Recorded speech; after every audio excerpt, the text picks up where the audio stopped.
15 things you didn't know about Lacoste. Welcome to alux.com, the place where future billionaires come to get inspired. Hello Aluxers, and welcome to another alux.com original video. This is the best place to get inspired and learn more about the things that make the earth go round. Today we'll look at one of the greatest clothing companies in the world, and it's none other than Lacoste. Lacoste is a French clothing company that has been around for over 80 years now. It was founded by the tennis player René Lacoste and André Gillier. It's a place where you can get the best high-end clothing, eyewear, watches, leather goods, perfume, and even footwear. However, the most popular thing about the brand is their polo shirt. Lacoste is a big name, especially in the sporting world, and it commands a lot of respect from players in all corners of the industry. So, without wasting any time, let's look at the 15 things you didn't know about Lacoste. Number 1. The founder René Lacoste was nicknamed Crocodile, thus the logo. To recognize the company, all you need to do is locate the green crocodile. This logo was chosen due to the nickname given to René Lacoste in the tennis world. They called him the Crocodile because of the tenacity he displayed on the court.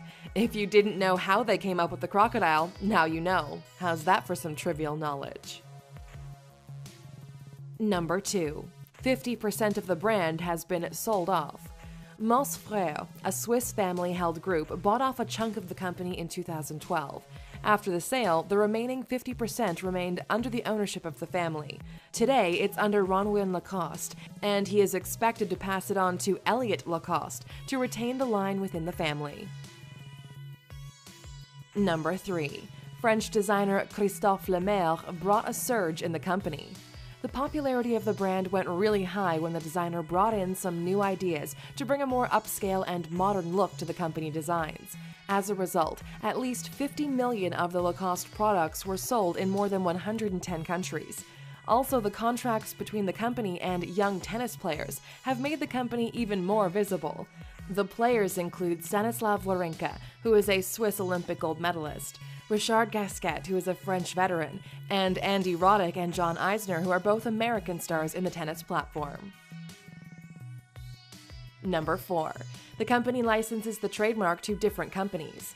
The company's trademark is often licensed out to other companies. Initially, Devon Lay was the sole owner of the license for the worldwide clothing exclusively. However, there are Lacoste polo shirts that are being manufactured in Thailand and also in China. There is also Pent Land Group, which has a license to actually produce the Lacoste footwear. As for fragrances, the license is held by Procter & Gamble, while the leather goods and bags are produced by Similac. Number 5. You'll have to part with over $80 for a Lacoste shirt. The clothing that Lacoste deals with is a high-end designer kind of clothing. The green crocodile tells you it's Lacoste. The clothing has a very fine quality, but there have been complaints that they are too highly priced. Most of the Lacoste t-shirts and polos go for over $80 a piece. The financials of the company have been greatly guarded since it's a private company, but it has been around for such a long time, which means that it is definitely making good profit. Number 6. The environmental practices of the company have been questioned. Lacoste has been in the dirty laundry report that is created by the environmental group Greenpeace. The findings of the report found that Lacoste had been working with Chinese suppliers that contribute to pollution of the Pearl and Yangtze rivers. There were samples taken that revealed that there was indeed persistent and hazardous hormone disruptor chemicals in the water that included perfluorooctane sulfonate, perfluorinated compounds, as well as alkyl phenols. Number 7. Lacoste had a falling out with Larissa Censeur. In 2011, Lacoste received accusations that they were censoring the work of Larissa Censeur, who is a Palestinian artist. She had been included in the shortlist, where 8 nominees had been chosen for the Lacoste Élysée Prize, which is a very prestigious award. The competition had been set up by Musée d'Élysée in Switzerland, and Lacoste sponsored the event. The artist's entry into the competition was entitled Nation Estate, which had to do with the dystopic sci-fi images that were based on her country's admission into UNESCO. However, before selection, Lacoste asked the museum to remove the nominee, and they cited the work as being too pro-Palestinian. This prompted the artist to go public, which in turn led to the museum coming out and giving her their support. They also said that they had decided to end their ties with Lacoste since it was insisting that the artist be eliminated. This attempt to eliminate the Palestinian artist led to a negative media report regarding the company.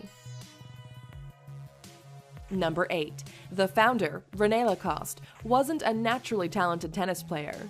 The founder of Lacoste didn't engage in his first game until he was 15 years old. René wasn't a natural tennis player, but he was very disciplined and he had the drive to be really good at it. His intelligence as a strategist also helped him to become one of the best tennis players of his time. His father had actually issued him with an ultimatum that if he were allowed to play tennis, then he had to be the champion player in only 5 years. In his career, he was able to win 7 Grand Slam championship tournaments. Number 9. During his years of fame, tennis players had to wear ties.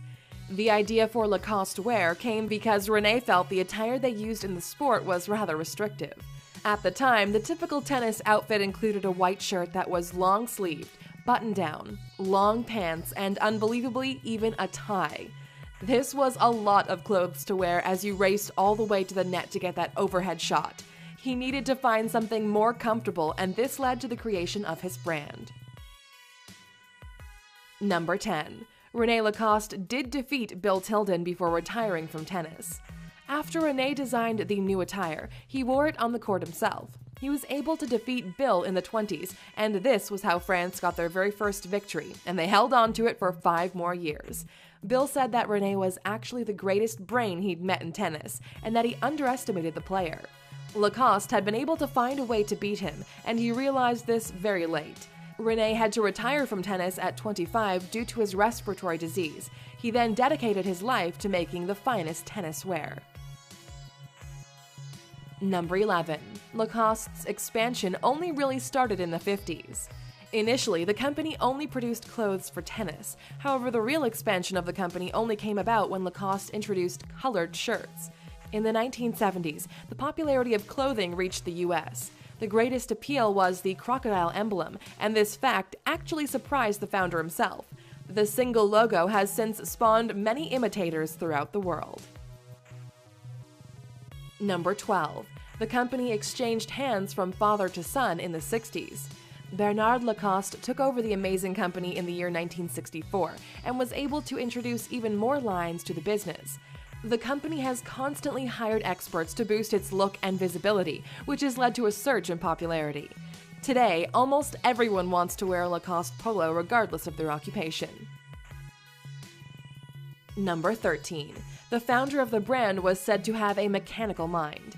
The tennis player never really lagged behind in his pursuits as an athlete. He was a perfectionist, even in his sporting career. There was once a coach that really criticized him because he felt he was overtraining. He also seemed to wear out his fellow practice partners. This is why Lacoste created the tennis ball machine. This was a hand-cranked device which he called the lance-ball. This guy also created his own version of the tennis racket. Number 14. The founder's inventive mind didn't stop at clothes. René Lacoste had a very inventive mind, and he did contribute to other areas outside of tennis. He came up with the polyurethane driver that saw a transition in the sport to clubs that were based on composite materials. Lacoste filed some new patents in the 60s to the 80s. The Lacoste brand sure has a great mind behind it. Number 15. Clothing proved to be Lacoste's greatest success. Despite his over-creative mind and the ability to create some of the most amazing things, the clothing line is what made him into a household name. The founder of Lacoste actually stood against all that traditional on-court fashion and opted for the polo shirts. He plunged head-on into the market after he left tennis, and the rest is history. Do you think the Lacoste fashion and apparel items deserve their hefty price in the market? Let us know in the comments.